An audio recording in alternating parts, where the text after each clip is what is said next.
Hello students, today we are going to study 9th Standard Political Science, Chapter 1, Part 2.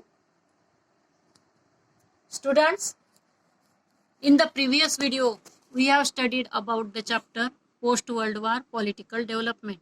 In this, we have seen all these topics: interdependence, foreign policy, background of First World War and Second World War, the countries which were involved in the First World War, League of Nations, Second World War, the countries involved in the Second World War.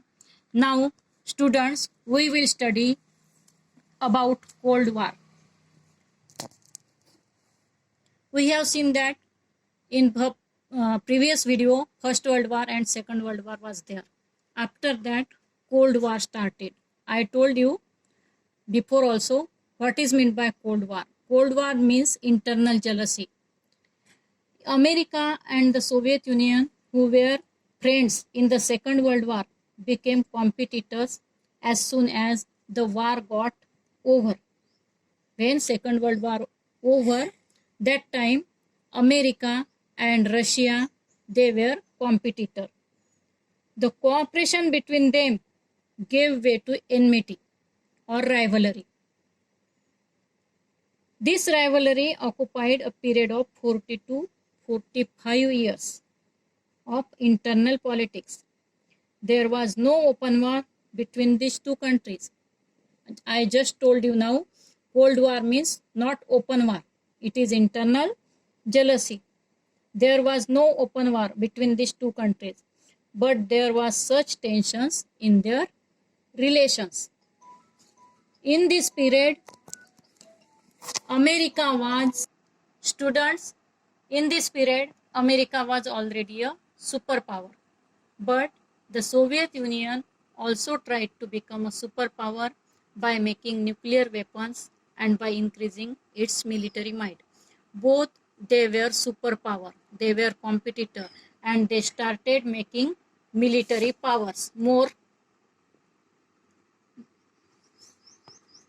Now we will see the effects of Cold War.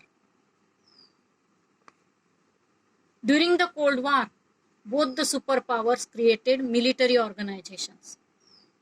They started making military mights. The respective superpowers took up the responsibility of the security of country, joining the military organizations. NATO, North Atlantic Treaty Organization. North Atlantic Treaty Organization was a military organization under the dominance of America. NATO. It was the military organization under the dominance of America. And Warsaw Pact. Warsaw Pact was a military organization under the command of Soviet Union. They started their military organization. These were the military organization. NATO was of America and Warsaw Pact was of Soviet Union. After that, bipolarization of the world.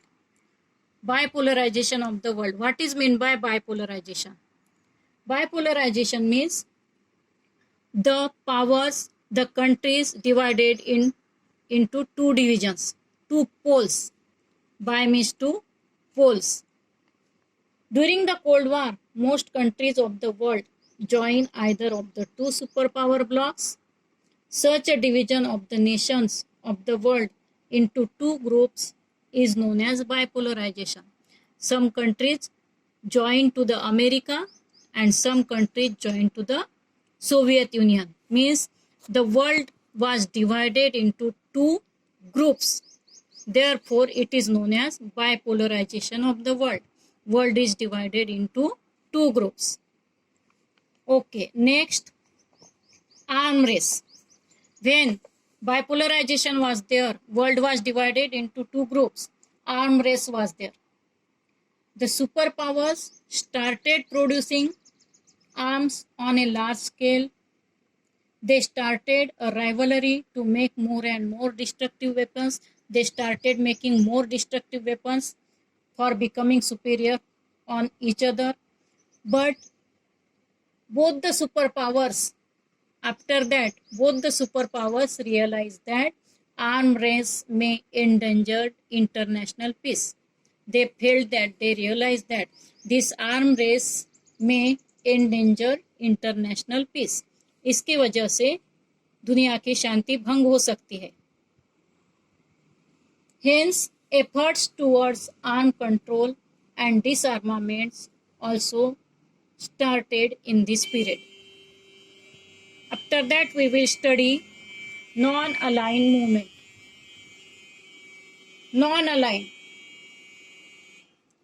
While the world was becoming bipolar, world was dividing into two groups.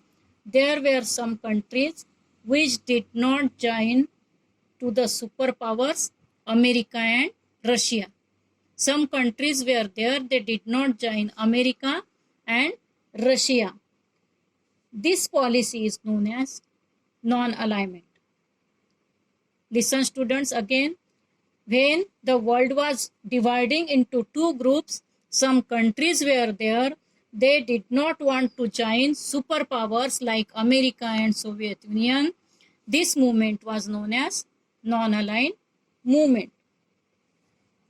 Prime Minister Pandit Jawaharlal Nehru, President of Yugoslavia Marshal Tito, President of Egypt Gamal Abdel Nasser, President of Indonesia Dr. Sukarno, and President of Ghana Dr. Kwame Nkrumah, they started this non-aligned movement. These countries, they did not want to join America and Russia. They wanted their separate groups. After that, end of Cold War. The Cold War that had dominated international peace politics since 1945 came to an end. It was an important event that happened towards the end of the last century. Since 1945, it was going for a long period and it came to an end. Students, listen, Cold War started from 1945, but it came to an end. It was going on from 1945 to 1991, means it was lasted for about 45 years. After 45 years, the Cold War was ended. After that, we will see post-Cold War world. After the Cold War, how was the world? Post-Cold War world. The Cold War came to an end with the disintegration of Soviet Union. Soviet Union was disintegrated. Their separation was there, which till then had been a superpower as a major changes took place in the world politics. And from this, these 11 countries were in non-aligned movement. Means about 11 countries, including our India, they were separated from this. Students, listen. We will see post-Cold War world. Post-Cold War world means world after the Cold War. What happened that time? The Cold War came to an end with the disintegration of the Soviet Union, which till then had been a superpower. Soviet Union was a superpower that time. As a result, major changes took place in world politics. America remained the only superpower. After the Cold War, America remained only the superpower in world politics.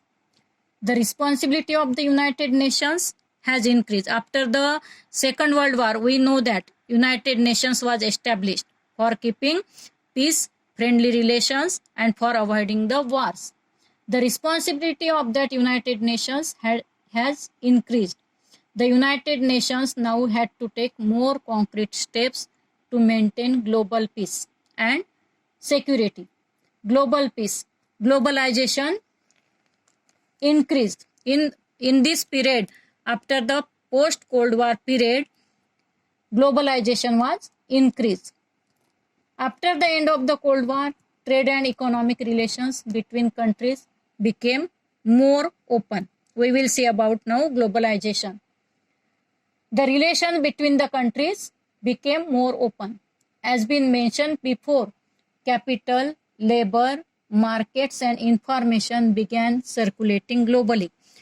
These things started circulating globally. Globally means throughout the world. The give and take of ideas among people all over the world grew. As the economies of different countries got linked with each other, trade was increased. Economic unification grew. Plenty of products became available in the markets because from many countries, lot of products were there in the world market. But at the same time, the gap between the poor and the rich nations did not reduce. It was the drawback of the globalization. If in many cases there was benefits of globalization, but one drawback was there, the gap of the rich and poor nations did not reduce. Okay, thank you students.